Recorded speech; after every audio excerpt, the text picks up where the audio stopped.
Today, we take a look at this past Tuesday's presidential primary in New Hampshire and discuss with Professor Tony Monteiro of the Saturday Free School in Philadelphia exactly what it means and what it portends. Tony, your thoughts? Yeah, the New Hampshire primary, along with the Iowa caucus, is very, very significant. I think it establishes that Trump is unbeatable in the Republican primaries. And he's unbeatable because what is propelling him is not party insiders, but a movement primarily of working and lower middle class people. And that's what we're seeing. And probably as we go through these Republican primaries, South Carolina, and then Super Tuesday, his base will expand. But I don't think that's the most important thing, although it's very, very important.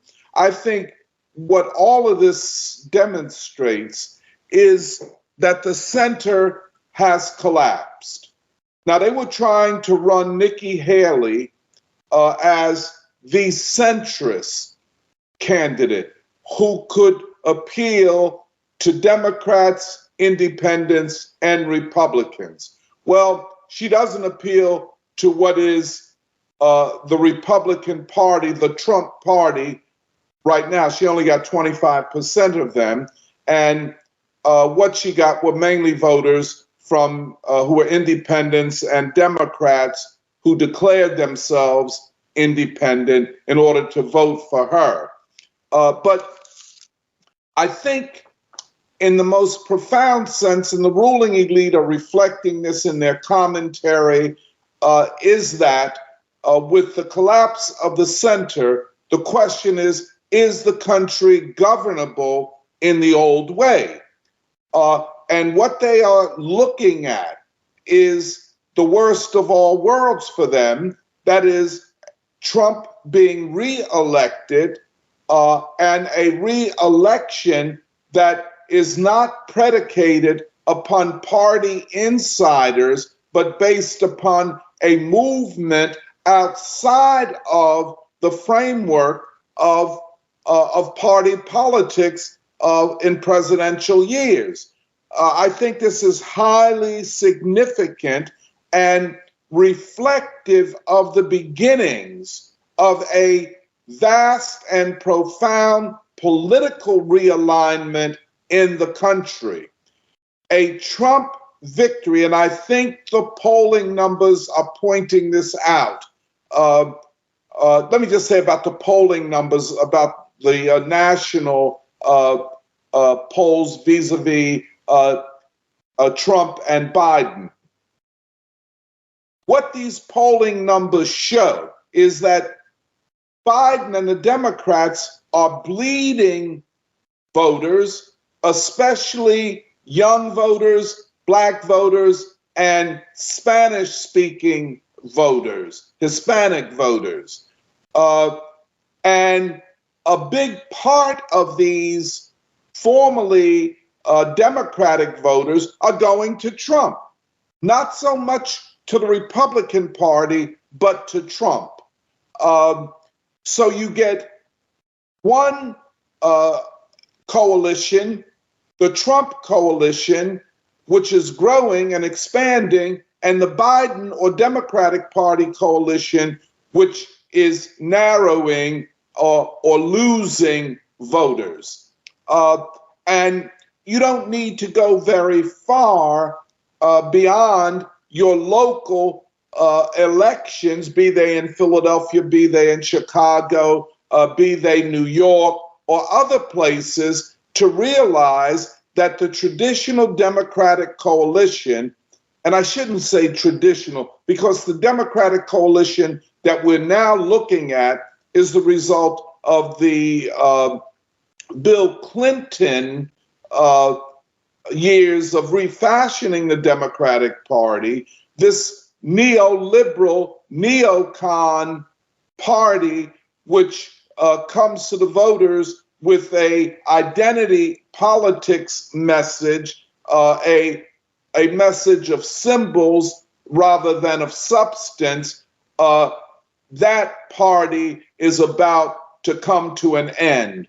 A new party of working people, of lower middle class, of the poor, of urban, suburban, and rural voters is now emerging.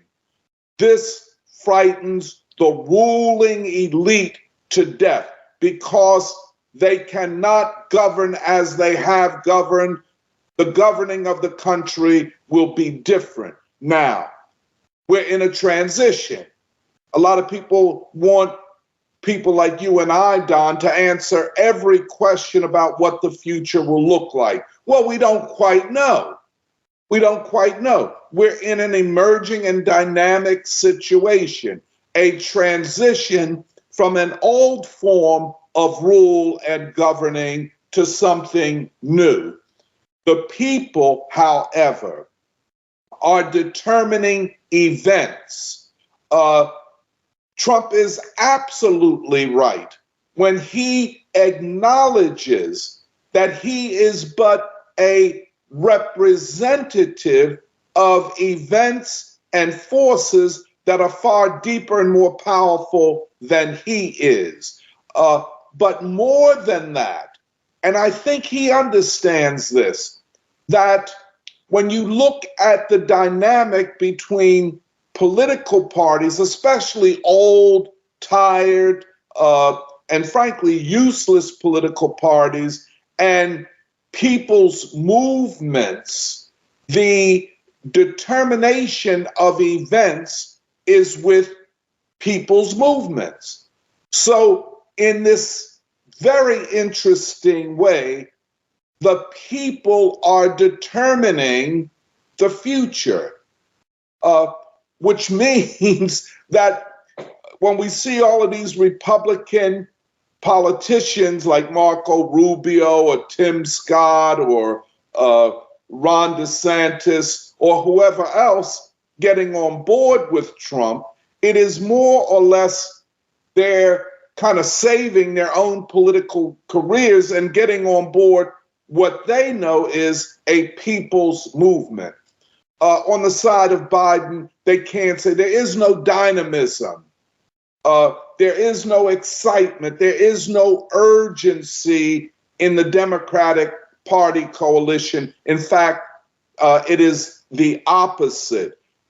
We are in a period where the masses of people are determining the future by what they do. I would like to just bring up one other thing. You know, one of the mainstays of the Democratic Party coalition has been the labor movement, which has endorsed and mobilized for Democratic candidates, especially for Democratic Party presidential candidates, and got nothing out of it. This year, two of the most powerful unions in the United States, the Teamsters and the United Automobile Workers, neither have endorsed Biden. And another, which is not so powerful, but a dynamic indicator of the possibility of labor organizing, the Amazon Workers Union and Chris Smalls.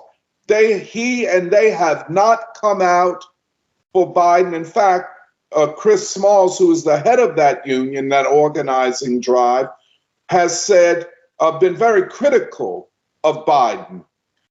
So I think what happened in New Hampshire, which was a real victory, in spite of the fact that donors and ruling elites and billionaires had given Nikki Haley millions and millions of dollars. I understand she spent about $12 million in New Hampshire, probably an equal amount in Iowa, and she keeps coming up short.